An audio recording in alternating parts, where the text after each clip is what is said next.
Ողջույն հարգելի հեռուստադիտողներ եւ սոցիալական հարթակների մեր հետևորդներ։ Եթերում առողջարարն է։ Սա առողջապահական հարթակ է, որտեղ մենք հանդիպում ենք բժիշկներին, քննարկում նրանց հետ ամենատարբեր հիվանդություններ եւ խնդիրներ։ Ձեզ ենք ներկայացնում դրանց հետ կապված բուժումները, վիրահատական մեթոդները, որոնք տարածված են ինչպես ամբողջ աշխարհում, այնպես էլ մեր երկրում։ Մենք հանդիպում ենք յուրաքանչյուր շաբաթ 21:00-ին։ Տաղավարում մենք այսօր խոսում ենք մի կարևոր խնդրի մասին, որը երիկամի եւ երիկամի հետ կապված հիվանդություններն են, մասնավորապես քաղցկեղները։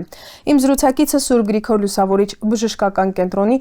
ուրոլոգիայի բաժանմունքի ղեկավար Հովհաննես Մկրտչյանն է։ Բարև ձեզ բժիշկ, շնորհակալ եմ իմ հրավերն ընդունելու եւ այստեղ լինելու համար։ Բարև ձեզ։ Անդրադառնանք ամենափոքրիկ օրգանին մեր ամբողջ օրգանիզմի երիկամներին, որոնք շատ մեծ ֆունկցիա են կատարում ու հաճախ դրա հետ կապված հիվանդություններ են զարգանում։ Խնդրում եմ ձեր պրակտիկայով ասել, ինչ հիվանդություններ են ամենից հաճախ հանդիպում երիկամների հետ կապված։ Ամենահաճախ հիվանդությունների, որը մենք հանդիպում ենք երիկամի հետ կապված, դա մեզակարային հիվանդությունն է, երիկամի ուռուցքներն են եւ մեզուղիների արատները։ Կարող եք տարբերակում մտցնել երիկամների քաղցկեղների դեպքում դրանք առավել հաճախ չարորակներն են, թե բարորակ տեսակներն են։ Մոտավորապես 90% բոլոր նոյագոյացությունները երիկամի դա չարորակ ուռուցքներ են։ Մոտավորապես 10% գալիս են բարորակ ուռուցքների վրա։ Բժիշկ Մկրտչյան, կա պատճառաբանություն կամ բժշկագիտական հիմնավորում, թե ինչի են զարգանում քաղցկեղները երիկամների ու մասնավորապես առավել հաճախ չարորակները։ Այսօր մեր գայդլայներում գրած է, որ շատ կարևոր կետերից մեկը դա ծխախոտ օգտագործելը, ավելորդ քաշը եւ արտերիալ հիպերտենզիան է, որը բերում է երիկամի քաղցկեղներին։ Իսկ կարող ենք ասել, որ հաշվի առնելով, որ օրինակ Հայաստանում ծխախոտ օգտագործողների մեծ մասը սեռով պայմանավորված տղամարդիկ են եւ նաեւ հենց իրենց մոտ ավելի հաճախ է խնդիրը զարգանում։ Вообще աշխարհային ստատիստիկայով մենք կարանք ասենք, որ տղամարդիկ 2 անգամ ավելի հաճախ են հիվանդանում, քան կանայք։ Ու դա պայմանավորված է այն խնդիրներով, որի մասին մենք արդեն խոսացինք։ Իսկ ժառանգական նշանակություն կարող է ունենալ։ Իհարկե։ Ինչ գործոն է կազմում ժառանգականությունը այստեղ։ Դե ինքը բոլոր ուռուցքների պես հստակ մենք չգիտենք ինչն է բերում, բայց կան արդեն պոզիցիաներ, որ մեզ ասում են, որ իրանք առաջացնում են, ու իրանք հստակ այդ պատճառներով է։ Կան նշաններ, որ պացիենտը պետք է հասկանա, որ որոշակիորեն խնդիրը գնում է դեպի ուղղությամբ եւ դիմի արդեն մասնագետի, թե հիմնականում որոշ քաղցկեղների նման երիկամի քաղցկեղն էլ ինքը հայտնաբերվում է ավելի ուշ փուլերում, երբ դանակը հասնում է ворսկորին, առանց ախտանշանների է առաջնորդվում, ինչպես է տեղի ունենում։ Ամենահաճախ սիմպտոմը, որ հիվանդը ունենում են, դա արյունամիզությունն է։ Այդ սիմպտոմներով այդ գանգատներով մարդիկ դիմում են մեզ, բայց այդ սիմպտոմը արդեն ուշ սիմպտոմ է, երբ որ ուռուցքը աճում է դեպի ավազանային սիստեման, բաժակ ավազանային սիստեման, ու այդ դեպքում մարդը ունենում է արյունամիզություն։ Բայց եթե մենք խոսում ենք լոկալիզովանի ուռուցքի մասին, այդ դեպքում հաճախ մարդիկ հայտնաբերում են այդ ուռուցքները ուղղակի սոնոգրաֆիա պատահական։ Ու այդ դեպքում մենք խոսում ենք լոկալիզովանի ուռուցքի մասին, որի դեպքում մենք արդեն կարանք մարդուն առաջարկենք օրինակ լապարոսկոպիկ մասնահատում։ Դա նշանակում է, որ մենք երիկամը պահպանում ենք, հեռացնում ենք մենակ ուռուցքը։ Իսկ այն դեպքերում, երբ հնարավոր չի երիկամը պահպանել, ինչ է տեղի ունենում։ Ինչպես է կատարվում։ Այդ դեպքերի մասին, եթե մենք խոսանք, հաճախ մենք խոսում ենք ոչ լոկալիզովանի ուռուցքների մասին, տարածված ուռուցքների մասին, որ արդեն տարածվում են կամ մյուս օրգաններին, կամ ունեն տարածված դեպի լիմֆահանգույցներ, այդ դեպքում մենք երիկամը պետք է հեռացնենք, նաև անենք լիմֆոդիսեկցիա, դա նշանակում է, որ պետք է լիմֆահանգույցները հեռացնել եւ ուղարկել հետազոտության, որպեսզի հասկանանք մարդին պետք է ավելորդ բուժում, թե չէ։ Բժիշկ Մկրտչյան, ձեր պրակտիկայում առավել հաճախ որ դեպքերն են հանդիպում, երբ ամբողջական հատում է կատարվում, թե մասնակի հեռացում է կատարվում։ Եվ հիմնականում ավելի վաղ փուլերում են դիմում, թե ավելի ուշացած են դեպքերը։ Մեր ստատիստիկան համապատասխանա աշխարհային ստատիստիկային, մոտ 80% մենք կատարում ենք մասնահատում։ Այդ ստատիստիկան մենք ունենք հաշվի առնելով մեր փորձը, հաշվի առնելով մեր գործիքները, որ մենք ունենք հիվանդանոցում, բոլոր այդ պայմանները անպայման են, որ մենք ունենանք այդ ստատիստիկան։ Մասնահատված երիկամով պացիենտը սահմանափակումներով է ապրում, թե հետագա բուժումը պարտադիր իրան նշանակվում, ես նկատի ունեմ ոչ միայն նաև ճառագայթային բուժում, այլ դիալիզի հետ կապված, նեֆրոլոգիական բուժում, ինչ է ենթադրում։ Չէ, եթե իր կոնտրլատերալ երիկամը նորմալ է ու եթե այդ մասնահատված երիկամը իր ֆունկցիան պահպանված է, ոչ մի ավելորդ բուժում հիվանդին պետք չի։ Մեկ երիկամով հնարավոր է առանց սահմանափակումների ապրել։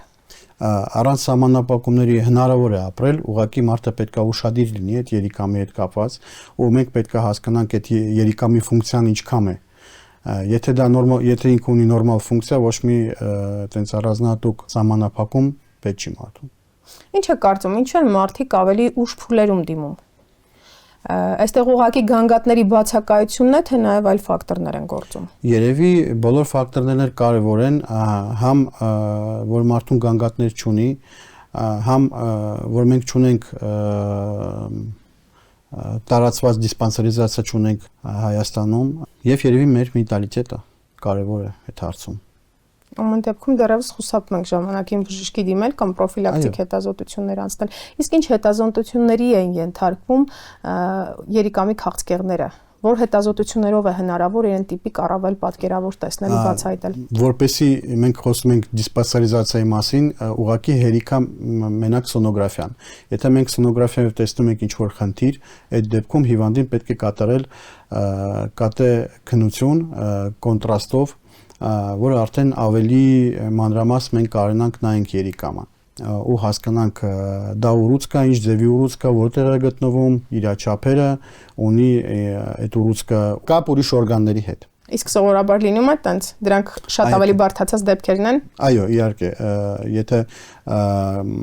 երիկամի ուռուցքը ունի կապ ուրիշ օրգանների հետ, դա նշանակում է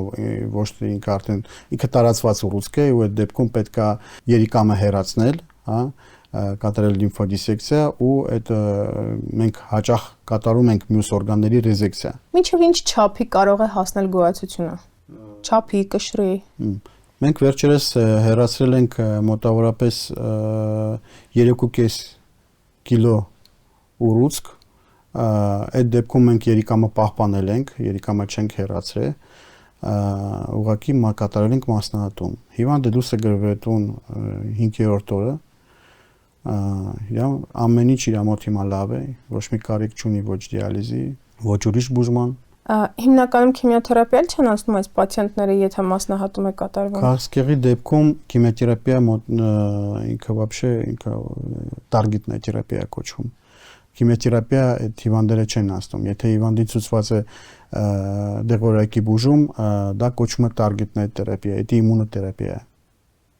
Քիմիոթերապիա չենք օգտագործում այդ դեպքում էլի։ Բժիշկ Մկրտչյան, ինչպես է լինում մարդկանց արձագանքը, երբ հետազոտությունից հետո դուք իրենց ասում եք, որ կա նմանատիպ խնդիր ու պետք է անցնել ISS վիրահատությունը։ Արձագանքը, ռեակցիան ինչպիսին է լինում։ Իհարկե հիվանդները հուզվում են, բայց մենք փորձում ենք խորհրդատվության ժամանակ բացատրել իրանց, որ ամեն ինչ բուժվում է, ամեն ինչ հնարավոր է, ու եթե մենք խոսում ենք լոկալիզովանի ոչ տարածված ուռուցքների մասին, այդ դեպքում մենք բացատրում ենք, որ երիկամը կարանք պահպանենք ու մոտավորապես 3-4 օր անց վիրահատությունից հիվանդը կարա արդեն զբաղվի իր առօրյա գործերով։ Հիմա բժշկությունը ակին քայլել է առաջ եւ այն ինչ որ առաջ հեռացնում էին, մեծ կտրվածքներ էին կատարվում։ Հիմա մեր գործիքները ու մեր փորձը թույլ է տալի, որ մենք հիվանդին օգնենք ամենա տրենդային մեթոդներով։ Իսկ որոնք են դրանք։ Հիմա մենք կարանք խոսանք լապարասկոպիկ մեթոդով, կարանք խոսանք ռոբոտիկ մեթոդներով։ Մեր հիվանդանոցում մենք կատարում ենք լապարասկոպիկ մասնահատումները եւ լապարասկոպիկ հեռացումները երիկամի։ 2 տարվա մեջ համարյա բաց վիրահատություն մենք չենք արել, ոչ տարածված ուռուցքների դեպքում, ոչ լոկալիզованный ուռուցքների դեպքում 98% վիրահատությունները մենք կատարել ենք լապարոսկոպիկ եղանակով։ Դա պացիենտներին օգնում է ավելի շուտ վերականգնվել։ Այո, որ լապարոսկոպիկ վիրաբուժությունը հիվանդի համար շատ լավ է ու ինքը մոտ մյուս օրը ինքը արդեն քայլում է, 2-3 օր անց ինքը գնում է տուն, դա համ հիվանդի համար է լավ, համ հիվանդանոցի համար է լավ, որովհետև քանի որ ռեաբիլիտացիան շատ շուտ է անցնում, մենք հիվանդին կարող ենք շուտ ճանապարհել տուն։ Իսկ իրենք այդ ընթացքում հետ վիրահատական գանգատներ չեն նշում, ցավեր, դժգոհ, բողոքներ։ Չէ, մոտավորապես մենք միշտ այդ պացիենտներին տենում ենք կես տարի հետո, երբ որ իրանք կատարում են կատեքունություն, ուղղակի հսկողության տակ են իրանք գտնվում ու այդ ժամանակ ենք իրանց տեսնում, էլի։ Ոչ մի գանգատներ իրանք սովորաբար չեն ունենում։ Իսկ որ դեպքում է բաց վիրահատություն կատարում այս քաղցկեղների դեպքում։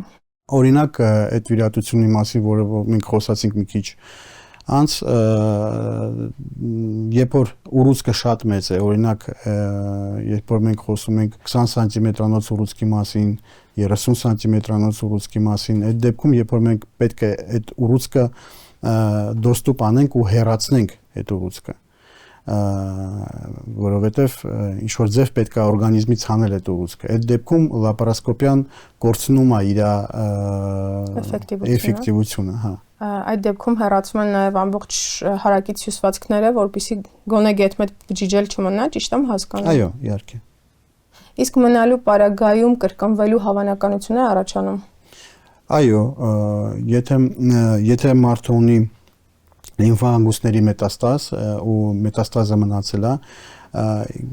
կարա լինի տեղային ռեցիդիվ եւ նայած սիտուացիայից կարելի է այդ տեղային ռեցիդիվն էլ հեռացնել, բայց այդ դեպքում հիվանդին ցուցված է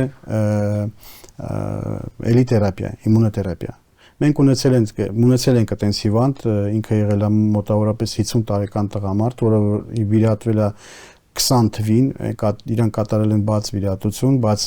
երիկամի հեռացում, ինքը ունեցել է տեղային ռեցիդիվ եւ այդ ռեցիդիվը գտնվել է կարևոր անոթների վրա, կապ է ունեցել կարևոր անոթների հետ, մենք կատարել ենք այդ ռեցիդիվի հեռացում եւ անոթների ռեկոնստրուկցիա։ Հիվանդը դուրս է գրվել տուն, թերապիա ստացել ենք, հիմա ամեն ինչ լավ է իր մոտ։ Իսկ հաճախ են հանդիպում, հաճախ են գալիս ձեզ մոտ երիկամի քաղցկեղով պացիենտները։ Երիկամի քաղցկեղը մոտավորապես զբաղեցնում է 10-ից 15% բոլոր ուրոլոգիայի քաղցկեղներից։ Ահագին շատ ենք մենք ընդունում այդ պացիենտ, ոչ մենակ քաղցկեղի, երիկամի քաղցկեղի, նաև մեզապարկի, մեզածորանի, շագանակագեղձի քաղցկեղներ ենք մենք հանդիպում ու վիրահատում։ Եթե մենք խոսանք երիկամի քաղցկեղները, իհարկե մեր մոտ գալիս են շատ հիվանդներ արդեն սիմպտոմներով, արյունամիզությունով, ցավերով։ Իսկ մնացած քաղցկեղների դեպքում ուրոլոգիական սպեկտրում դրանք եւս նորագույն մեթոդների ենթարկվող վիրահատական խնդիրներ են։ Այո, այդ ստատիստիկան, որ ես ասացի, 98% վիրահատությունները մենք կատարում ենք լապարոսկոպիկ տարբերակով, դա վերաբերում է ոչ մենակ երիկամի քաղցկեղներին, այլ բոլոր մնացած քաղցկեղների դեպքում, ելի մենք աշխատում ենք լապարոսկոպիկ։ Այսինքն բաժանմունքը ամբողջությամբ շեշտադրել է լապարոսկոպիկ նորագույն մեթոդները։ Այո, այո։ Շնորհակալ եմ շատ հետաքրքիր զրույցի համար եւ մի կարևոր խորհուրդ ենք ձեզանից ակնկալում, իսկ ինչ անել այդ ռիսկերը չեզոքացնելու համար։ Կան նման խորհուրդներ։ Պետք է առողջ ապրել եւ պետք է ունենալ ֆիզիկական ակտիվություն, պետք է փորձել ծխախոտ քիչ օգտագործել եւ ես խորհուրդ կտայի, որ գոնե 50 տարեկանից հետո անպայման տարին մեկ անգամ անցնել սոնոգրաֆիա։ Ավելի շատ խնդիրը 50 տարեկանից բարձրների մոտ է հանդիպում։ Այո, քաղցկեղները, եթե մենք խոսում ենք քաղցկեղների մասին, բոլոր քաղցկեղները իրանք 50 տարեկանից հետո են զարգանում։ Իհարկե կարող 40 տարեկան լինի, բայց դա արդեն հազվադեպ դեպքերով։ Շնորհակալ եմ շատ։ Տեղեկությունը շատ կարևոր էր եւ հետաքրքիր, իսկ ձեզ հարգելի հեռուստադիտողներ հիշեցնեմ, որ Երիկամնի քաղցկեղների հետ կապված մենք զրուցում ենք Սուրբ Գրիգոր Լուսավորիչ բժշկական կենտրոնի ուրոլոգիական բաժանմունքի ղեկավար Հովհաննես Մկրտչյանի հետ։ Այսպիսին ներ առողջարարն այս շաբաթ։ Շարունակեք հետևել մեզ, որ լինեք տեղեկացված եւ պաշտպանված։ Ցտեսություն։